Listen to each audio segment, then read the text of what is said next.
নাম না ধরে খুব সুকৌশলে প্রতিবেশীকে কড়া বার্তা দিলেন ভারতের কেন্দ্রীয় স্বরাষ্ট্রমন্ত্রী অমিত শাহ। তিনি ত্রিপুরায় ছিলেন, দুদিনের সফরে এসেছিলেন এবং আজ তিনি লঙ্কামুড়া সীমান্ত চৌকিতে বিএসএফ এর একটি অনুষ্ঠানে বক্তব্য রাখতে গিয়ে যে গুরুত্বপূর্ণ কথাটি বলেন সেটি হলো জনসংখ্যার পরিবর্তন সীমান্তের কাঁটাতারের ছিদ্র দিয়ে হবে না।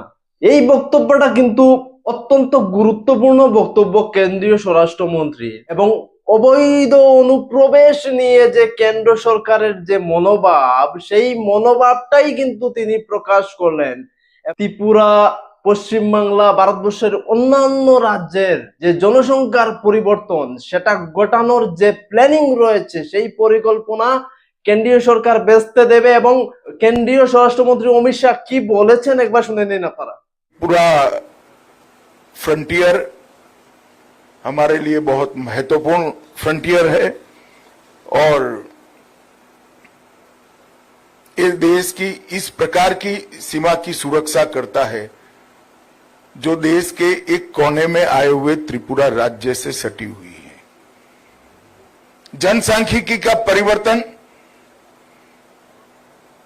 चाहे त्रिपुरा हो, चाहे पश्चिम बंगाल हो, चाहे बिहार हो, जनसांख्यिकी का परिवर्तन हम सीमा के छिद्रों के माध्यम से नहीं होने देंगे। ये हमारा अटल विश्वास है और अटल संकल्प भी है। স্বরাষ্ট্রমন্ত্রীর এই বক্তব্যের পর পরিষ্কার হয়ে গেল যে অবৈধ অনুপ্রবেশকারীদের নিয়ে ভারত সরকারের কি মনোভাব রয়েছে।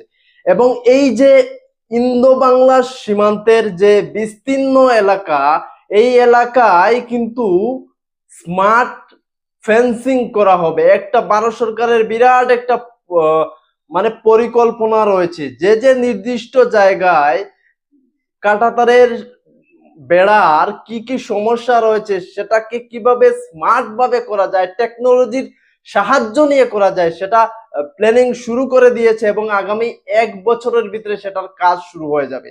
কিন্তু সবচেয়ে যে গুরুত্বপূর্ণ বিষয়টি হলো যে প্রতিবেশীর নাম ধরলেন না, কিন্তু স্বরাষ্ট্রমন্ত্রী অমিত শাহ যে কড়া বার্তাটি দিলেন, কার্যত বর্তমানে ইন্দো বাংলা সীমান্তে যে উত্তেজনাকর পরিস্থিতি বিরাজ করছে, বাংলাদেশ অবৈধ অনুপ্রবেশকারীদের চিহ্নিত করছে না। প্রায় 2800-র উপরে মামলা ঝুলন্ত, অনেকগুলি মামলার প্রায় 5 বছর হয়ে গেছে।